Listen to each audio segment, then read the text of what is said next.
မိတ်ဆွေတို့ဝိဇ္ဇာဇောကြီးဆိုတာကိုယုံကြည်ကြပါသလားမြန်မာနိုင်ငံမကွေးတိုင်းဒေသကြီးမင်းဘူးမြို့နယ်တွေကဘေဘေကုန်းကျေးရွာကတော့ဝိဇ္ဇာယုံကြည်သူတွေအတွက်နာမည်ကြီးတဲ့နေရာတစ်ခုဖြစ်ပါတယ်အဲ့ဒီမှာ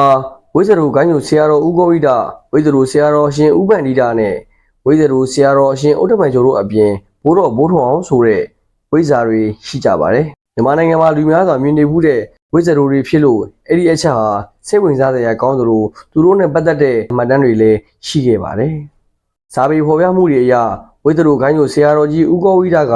အသက်1000ကျော်ဝိဇ္ဇာတို့ဆရာတော်အရှင်ဦးပန္တိတာကအသက်800ကျော်ဆရာတော်အရှင်ဥဒ္ဓမန်ကျော်ကအသက်400ကျော်နဲ့ဝိဇ္ဇာတို့ဘိုးထွန်းအောင်ကအသက်200အထက်မှာရှိနေတာဖြစ်ပါတယ်။ဒီနေရာမှာဝိဇ္ဇာလို့ဆိုရင်ဝိဇ္ဇာပညာရဲ့အရာအသက်ကြာရှည်နေရဖို့ထုံကူးတဲ့လမ်းစဉ်ကိုပြုလုပ်ကြရတာလည်းရှိပါတယ်။ဇော်ကြီးဖိုးဝင်းဆိုတဲ့စကားကိုပုံမြင်တဲ့ဖွယ်ကြားပူးကြမှာဖြစ်ပြီးမေပေကုန်းကြီးရွာက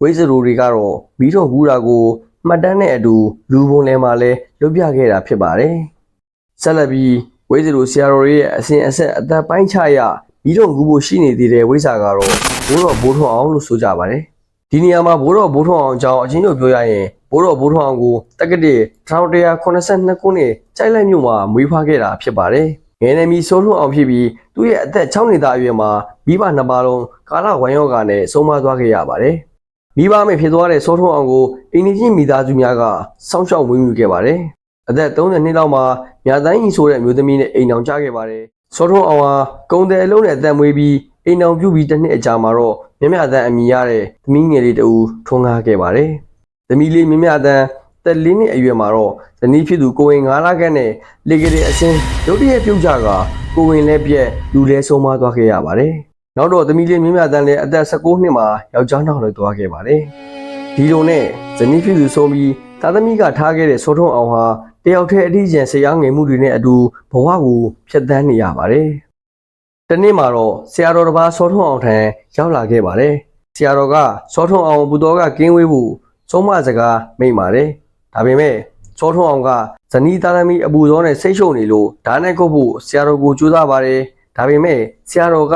ရုတ်တရက်ပျောက်သွားပါတယ်။နောက်မှအခန်းထဲပေါ်လာရမှာတော့စောထုံးအောင်တယောက်ထိတ်လန့်အောင်သွားခဲ့ရပါတယ်။နောက်ဆုံးမှာတော့စောထုံးအောင်ကဝိဇ္ဇာဆရာတော်ကြီးဥပန္တိတာရဲ့ဆုံးမစကားကိုသဘောပေါက်နားလည်သွားခဲ့ပါတယ်။ဒီနေရာမှာဆရာတော်နဲ့စောထုံးအောင်တို့ကြားကအတိတ်ကကျေးဇူးရှိခဲ့လို့ဆရာတော်ကပူဆွေးတော့ကရောက်နေတဲ့စောထုံးအောင်ထံကြွားရောက်ခဲ့တာလည်းဖြစ်ပါတယ်